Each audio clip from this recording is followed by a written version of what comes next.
ৰকিবুল হুছেইনৰ গো মাংসক লৈ মন্তব্যৰ বিৰোধিতা অসম যুৱ পৰিষদৰ ৰূপহীহাট সমষ্টি কমিটিৰ সভাপতি ইদ্ৰিছ আলী আহমেদৰ। চামগুৰি সমষ্টিৰ উপনিৰ্বাচনত বিজেপি আৰু অগপৰ মিত্ৰজোঁটে চামগুৰি সমষ্টি দখল কৰাৰ লগে লগে এইবাৰ আগন্তুক 2026 বিধানসভাৰ নিৰ্বাচনত ৰূপহীহাট সমষ্টিটো কংগ্ৰেছৰ দখলৰ পৰা মুক্ত কৰাৰ বাবে তৎপৰ হৈ পৰিছে ৰূপহীহাটৰ অগপ কৰ্মীসকল। ৰূপহীহাটৰ অসম গণ পৰিষদৰ ভাতৃ সংগঠন যুৱ পৰিষদৰ ৰূপহীহাট সমষ্টি কমিটিৰ সভাপতি ইদ্ৰিছ আলী আহমেদৰ নেতৃত্বত প্ৰায় প্ৰতিদিনেই অনুষ্ঠিত হৈছে সভা সমিতি।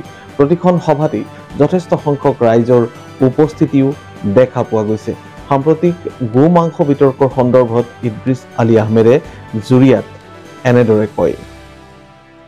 প্ৰথমতে আমি প্ৰতিক্ৰিয়া দিব বিচাৰিছো, ৰকিবুল হুছেইন নিজে এজন গো মাংস খোৱা মানুহ হয় আৰু গো মাংস খোৱা মানুহ হৈ আমাৰ সংখ্যালঘু মুছলিম যিটো জাতি, এই মুছলিম জাতিটো কি বুজাব বিচাৰিছে, মানে তেওঁ নিজেই ভাল নাপায় আমাৰ সংখ্যালঘু মানুহক। তেওঁ য'ত 10 লাখ ভোটত তেওঁ নিজে জিকি অহা সংখ্যালঘু ধুবুৰী লোকসভা সমষ্টিত আৰু সেই সংখ্যালঘু মানুহক অপমান কৰা নাইনে? কালি চাওক, তেওঁৰ 22 বছৰীয়া ল'ৰাটোক চামগুৰিত কেন্দ্ৰীয় বনাই দিলে। 22 বছৰীয়া ল'ৰাটো ইউনিভাৰ্চিটিত থাকিব লাগে, 22 বছৰীয়া ল'ৰাটো আমেৰিকা, ইংলেণ্ড, লণ্ডনত এডুকেশ্যন লিখা-পঢ়া কৰিব লাগে, তেওঁতো ৰাজনৈতিক পথাৰত লগাই দিছে। তেওঁ কি জিকাই পেলাই কি পেঞ্চন ৰেগুলাৰ কৰিব বিচাৰিছিল নেকি তেওঁৰ ল'ৰাক? আজি তেওঁ হাৰি পেলাই যিটো বিতৰ্কিত মন্তব্যবিলাক দি আছে, কাৰ বিৰুদ্ধে দি আছে, তেওঁ কোন কমিউনিটিৰ মানুহ হয়?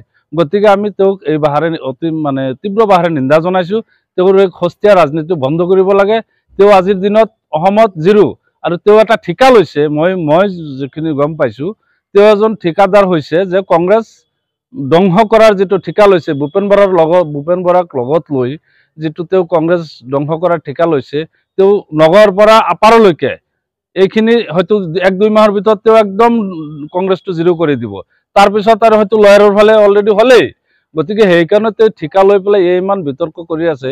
তেওঁ সংখ্যালঘু সমাজৰ পৰা জিকি যোৱা হয় আগতে তেওঁ নিজে গো মাংস খোৱা নাছিল নেকি?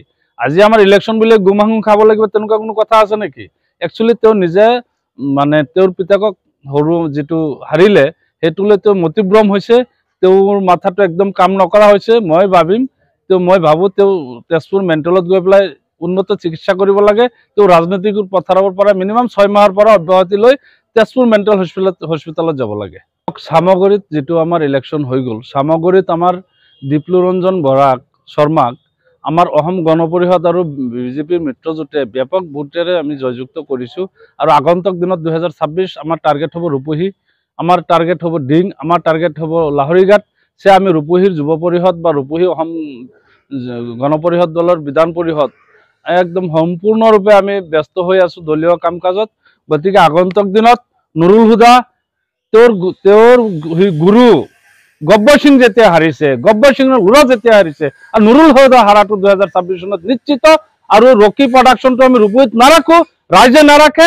আমাৰ ৰূপহীৰ ৰাইজে কোনো ধৰণৰ ৰকি প্ৰডাকশ্যন, ৰকি ব্ৰেণ্ড নচলিব বুলি ৰূপহীহাটত মাৰবান্ধি থিয় হৈছে। আগন্তুক দিনত এই ৰকি ব্ৰেণ্ড কোনো মাৰিলৈ গুচি যাব লাগিব। আমি এইটো বদ্ধপৰিকৰ হৈছোঁ। আমাৰ ৰূপহীবাসী ৰাইজ, সংখ্যালঘু ৰাইজ বদ্ধপৰিকৰ হৈছে। সংখ্যালঘুক লৈ তোমালোকে ভোট বিচাৰিবা, আকৌ গো মাংসলৈ বিতৰ্ক কৰিবা। এই দুমুখীয়া স্থিতি এই কাৰণে এই গব্বৰ সিঙৰ শিষ্যই হওক, গব্বৰ সিঙৰ ল'ৰাই হওক, গব্বৰ সিঙে হওক নগৰৰ পৰা বিদায় হ'ব বুলি আমি আশাবাদী আৰু কাম কৰি আছোঁ। আমি চাওক, সি শালপাৰাৰ যিটো গো মাংসৰ মেটাৰটো কৈ আছে, মই সুধিম তাক, আপুনি 15 বছৰ ছুপাৰ CM হৈ থকা দিনত সেই শালপাৰাৰ ৰাস্তাৰে আজিৰ দিনত যাব নোৱাৰি কিয়? নম্বৰ 1। নম্বৰ 2, আপুনি ট্ৰাইবেলৰ কথা কৈছে যে অলপ দূৰতে ট্ৰাইবেল গাঁও এখন আছে, সেই ট্ৰাইবেল গাঁওখনৰ ৰাস্তাটো কিয় যাব নোৱাৰা হৈছোঁ? সেই ট্ৰাইবেল গাঁওখনত আজি কিয় ইমান দুৰ্দশা হৈ আছে যে ৰাস্তা ঘাট নাই? আপুনি কৈছে বেংগলীৰ কথা, অলপ দূৰতে বেংগলী গাঁও, বেংগলীৰ কাৰণেতো আপুনি ডিটেনশ্যন কেম্প বনাই থৈ গৈছিলে। আপুনি ছুপাৰ CM হৈ থকাত বেংগলীৰ গোটেই কোনে লগাইছিলে? আপোনাৰ চৰকাৰে লগাইছিলে। আপুনি বুৰ্খাৱালাৰ কথা কৈছে, আপুনি বুৰ্খাৱালাক কাক বুজাব বিচাৰিছে?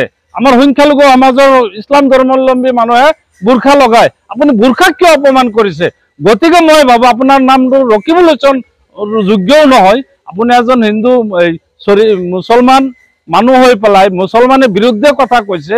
গতিকে অহা দিনবোৰত ধুবুৰীত আপুনি যাৰ ভোট লৈ 10 লাখ ভোট লৈ জিকি আহিছিলে, আজিৰ দিনত ভোট হলে 1 লাখো নাপায় কথা ঠিক, কিন্তু অহা দিনবোৰততো আপুনি জিকাৰটো দূৰৰ কথা, নগাঁৱতো আপুনি কংগ্ৰেছ ফিনিছ কৰি লৈ যাব বিচাৰিছে। গতিকে আপুনি দিল্লীত মুম্বাইত গড় আছে, তাতে থকাই ভাল হ'ব। মোৰ এইখিনিয়ে মন্তব্য।